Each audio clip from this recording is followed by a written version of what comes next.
All right, so at this point, we now know how to do encryption, right? We know how to create an encryption algorithm, and we also know how to use a publicly supplied encryption, decryption algorithm with a public key and a private key, where we would encrypt with the public key and then take the private key and decrypt with.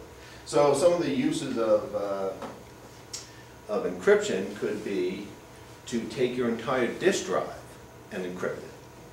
So why would you want to encrypt your entire disk drive? Well, you don't want anyone using your disk drive when you're not around. So when you shut your computer off, you could encrypt the entire drive, and then when you power it back up, you would be asked to supply a key that would be used to decrypt it. So now your disk drive would turn back into readable files. So this would be good if, this would be useful when your computer is shut off. If somebody then stole your disk drive and took off with it, it would be encrypted and they wouldn't know. They'd have to have the private key to unencrypt it. So, so that's good if you want to do the entire drive, but then you might think there's a little bit of overkill, right? So now, when your computer's up and running, all your files are unencrypted. Then somebody can connect to the internet and read the unencrypted versions. So what we might want to do is then encrypt on a, oh wait, so just one thing. Okay, so one thing we could do is we can have what's called a Trusted Platform Module, a TPM, which is an add-in chip that gets added to, you could add it to your processor or your motherboard, which is actually part of your computer. And what we'd end up doing is generate encryption keys and store the keys on your hardware, not on your disk drive. And then that way, in order to decrypt, it would have to be running on your hardware.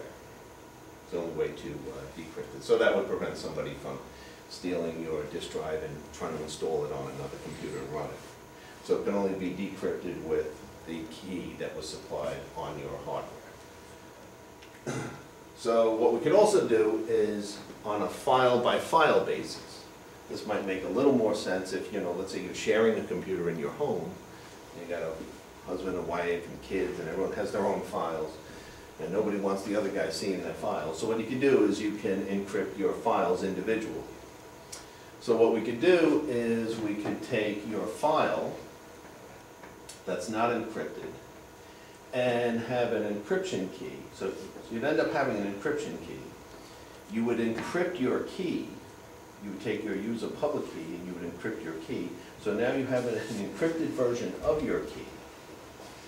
And then have the same key used to encrypt the file. So now you have the encrypted file and your encrypted key, and you put the two together, your encrypted key plus encrypted file, and save it that way.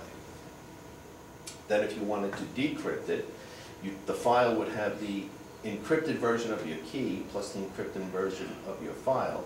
You would take your key and decrypt it to get to your regular key, and then take the file, the encrypted file, and use the decrypted key to get the original file back.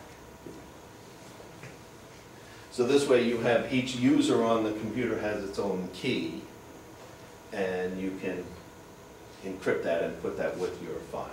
So this is a way you could store each of the files on your computer that belong to you get encrypted using your encryption key. And different people on the computer use different encryption keys. So whoever you're logged in as can decrypt any file that you want. So you would just be clicking on the file would run through this decryption thing using your key from your login and decrypt it. If you try to decrypt someone else's file, your key won't work to decrypt their file, so you would just get a bunch of garbage back if you tried reading somebody else's file. So yeah, so we can encrypt the entire drive, which has advantages and disadvantages. So if someone steals the whole drive, the whole drive is useless to them. And we could also do it on a file-by-file basis. So that's something we can do with encryption. Okay. So now, other tricks that you've probably seen on the internet is suppose somebody wants, let's say there's a picture you have on Facebook. So only you and your friend should be able to see this picture. So when you go to log in to see it, Facebook has to put it on a public server somewhere that you can see it, but the rest of the world shouldn't see it. So maybe there's a folder on the server, let's say www.facebook.com/ and then, so this is their public HTML folder. And then they have a folder off of that called like secret stuff. And you want to put a file in there so people can go read it. Well, if they could guess the name of the file that you put in there, they might even be able to guess this and start seeing stuff. So this folder is available to the general public, and you want to put a file in it, in this folder, that nobody can read other than you can. So one of the things we can do, if the name of the file was, secret stuff / that's the folder it goes into, and then it's jimstuff.pdf. But you only want Jim to be able to see this file. Anyone who can guess the name of the file, that it's jimstuff.pdf, and knows that this is the place where they're putting stuff, they could try all these URLs and see if anything pops up. So anyone who guesses the file name and knows the folder could go looking around and maybe possibly find it. So we might not want to call it this name. We might want to have a cryptic name for it. So we can encrypt the file and send the public key. So all right, so one thing we could do, it could be okay if somebody guesses the name of the file, but if the PDF file was all encrypted, then they wouldn't be able to see it. So they can guess the file name right. So one thing we could do is we could encrypt the file, and then if someone logs into the website, they would have to have the private key or the decrypting key to be able to read the file. So then we would put up a web page, we'd put a link to it, and they could click on the link, meaning I want to go see this file. But we would have to give them the decryption key so that when they go to get the file, it would run through the decryption and then they could read it. So if that's the case, then we are dynamically encrypting the key every time somebody asks for it. So as soon as the file is needed, we would encrypt it and put it out there for them to come and decrypt. And we could use a different encryption-decryption pair for every person who wants to see. Okay. Now, so suppose we had files that are public and private folders. So let's say we had folders on a server that are private, meaning if you came from the outside world trying to read it, you get a permission error. You can't read that. But there are public folders. And do they still have this icon with the hand under the folder? Have you ever seen that? If you make a file public on your computer, that means anyone from the internet, if they can get to it, they can read the contents. So anyway, so this is content that's available to the general public. So suppose there was a folder on Facebook's server called public stuff.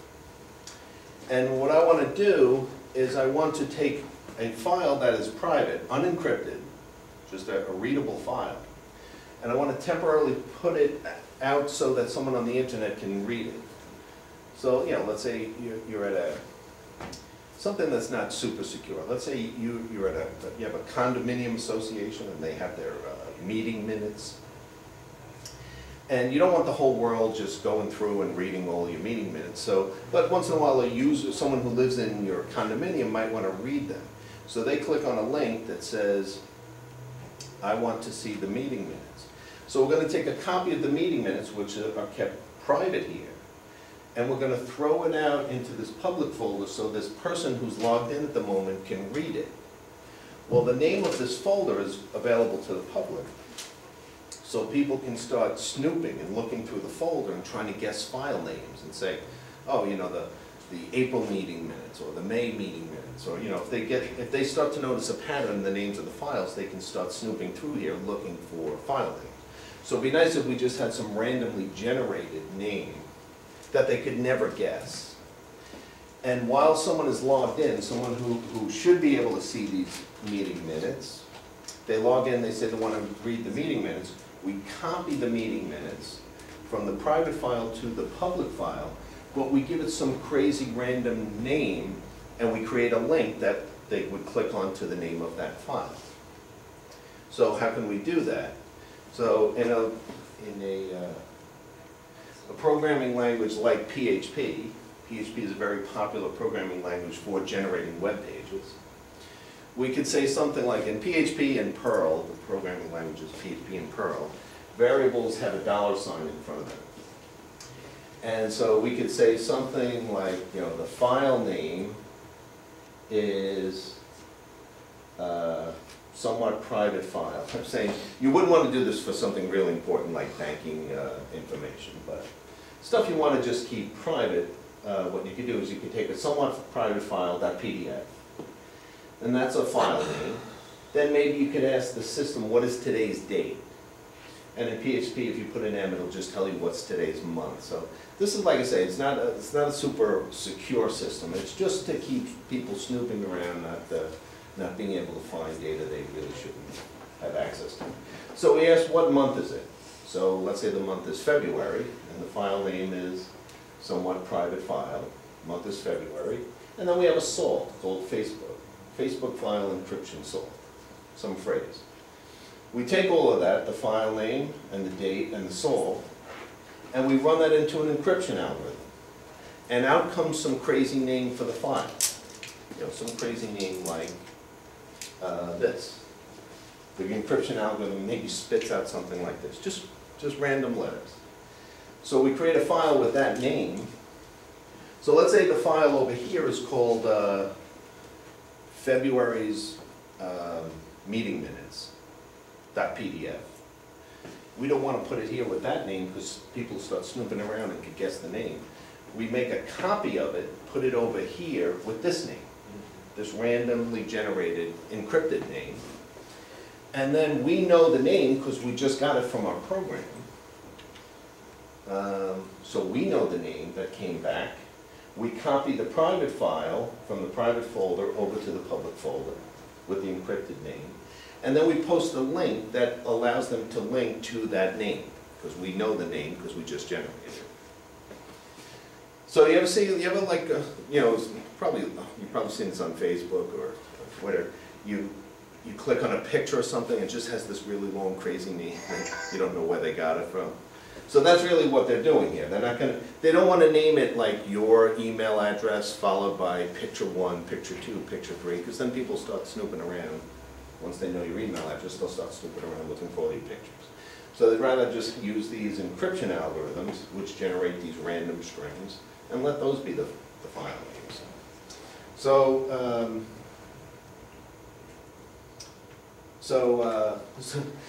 encryption algorithms that are available to the public, they're great for not only encryption, but they're also great for generating random strings. So one of the reasons why we might want to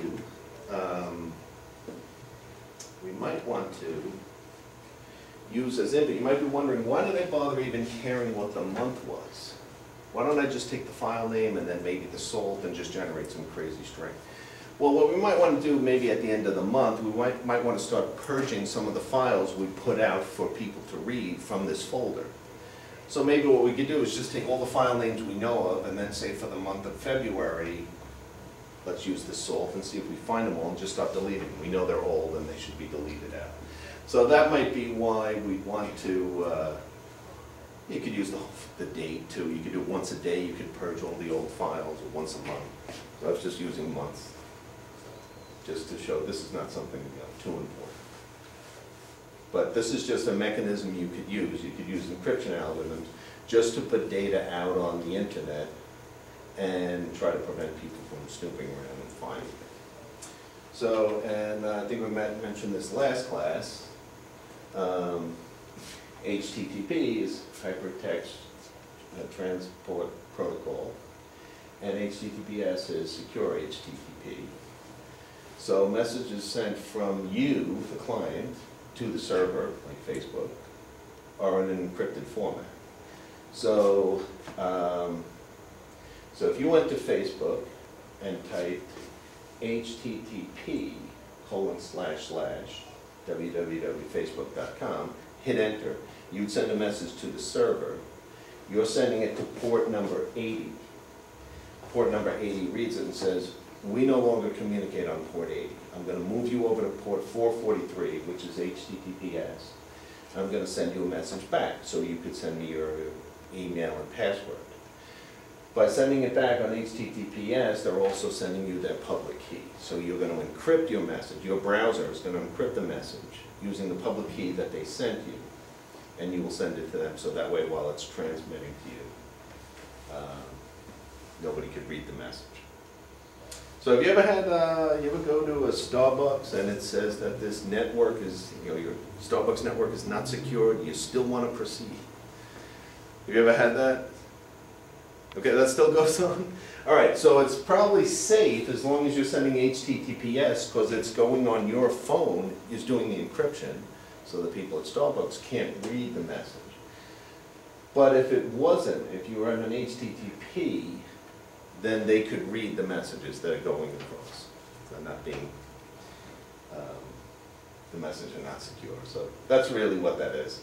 And if you're not sending any meaningful data like your password, well then maybe you don't care. Maybe you're just reading what's on sale at, at the store. So maybe you don't care. That's not secure.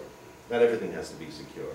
Just passwords and financial information, that kind of stuff should be secure. So, okay. So, so a database table might look something like this.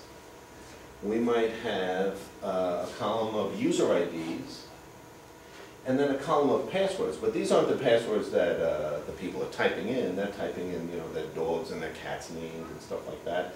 And then it's running through an encryption algorithm and it's turning into this. And then the password hint, this stuff doesn't have to be encrypted. So this stuff could be read directly. But now if somebody goes and logs in to this database, they log in as the admin and they type in their password. Well, the password that they typed in gets encrypted. And if the result of that encryption exactly matches this, then we're going to assume they typed in their password correctly. So it'd be a good idea if the encryption algorithm doesn't take two different words and encrypt them to the same value, because then they can start guessing wrong and still get logged into your password, to your account. So a lot of the encryption algorithms guarantee a one-to-one map. You type in something, it's going to generate a unique hash value.